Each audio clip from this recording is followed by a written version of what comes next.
आज फायनली तो दिवस आलाय ज्या दिवसाची मी खूप आतुरतेने वाट बघत होते. कोणता ते तुम्हाला पुढे सांगते. सकाळचा माझा थोडासा टाइम माझ्या या छोट्याशा गॅलरीमध्ये जातो आणि तिथे मी ह्या माझ्या झाडांची देखरेख करत असते.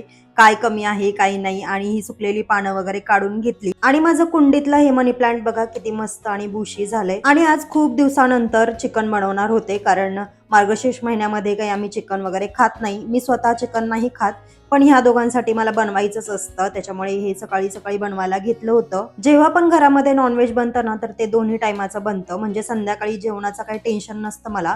तर आता हे सामान घेऊन आले होते तर त्याच्यामध्ये लुसीचं चिकन, माझे प्रॉन्स आणि ह्या दोघांचं चिकन असं सगळं सामान घेऊन आले होते. आणि हल्ली मी पनीर बाहेरून विकत घेत नाहीये, घरीच बनवते, त्यासाठी दूध सुद्धा आणायला सांगितलं होतं. ते सगळं झाल्याच्या नंतर प्रॉन्स मॅरिनेट करायचे होते तर ते साफ करायला घेतले. आणि प्रॉन्स मध्ये बघा हा ब्लॅक कलरचा जो धाग्यासारखं असतं ना तर ते मेन असतं, ते काढायचं असतं.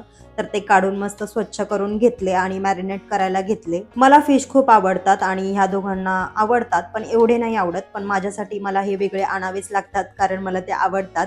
आणि हा असा माझा डबल कारभार होऊन जातो. एकीकडे चिकन फोडणीला घातलं आणि हे दोघे गेले होते बाहेर कारण स्मितला खूप दिवसापासून स्कूटी शिकायची. आता त्याच्या हट्टापुढे ह्यांचं काही चालत नसल्यामुळे त्यांनी 2 राऊंड मारूनच आणले त्याला आणि त्याच्यामुळेच तो खूप खुश झाला होता आणि मला सांगत होता की मी कशी चालवली.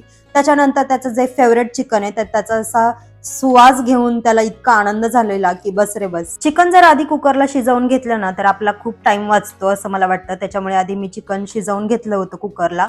त्याच्यानंतर असं फोडणीला दिलं होतं आणि खूप छान पण वाटत होतं. असो, मला तर काही खायचं नाहीये. त्याच्यानंतर गरमागरम भाकरी बनवली आणि आमच्याकडे चिकन सोबत बाजरीची भाकरीच असते आणि तीच आम्हाला आवडते. तर बघा असं तर्रीचं चिकन इतकं मस्त दिसत होतं ना.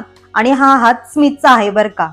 आणि दुसरं म्हणजे ही प्रॉन्स करी जी मला खूप आवडते आणि माझी खूप फेवरेट आहे. त्यानंतर आम्ही बसलो जेवायला आणि आहोनी मस्त असा रस्त्यावर ताव मारला होता मस्त लिंबू पिळून आणि त्यांना तो खूप आवडतो. आता मी ज्या दिवसाची खूप आतुरतेने वाट बघत होते तो दिवस होता हा, म्हणजे हा वॉलपेपर मला सिलेक्ट करायला जायचं होतं. आणि तुम्हाला माहितीच आहे की आपल्या आवडीची गोष्ट असते तेव्हा आपण किती एक्सायटेड असतो, तशीच काहीशी मी सुद्धा एक्सायटेड होते. आता मी कोणता वॉलपेपर चूज केलाय आणि कधी लागणार आहे, लागल्यानंतर कसा दिसणार आहे हे सुद्धा मी तुमच्यासोबत नक्की शेअर करेन.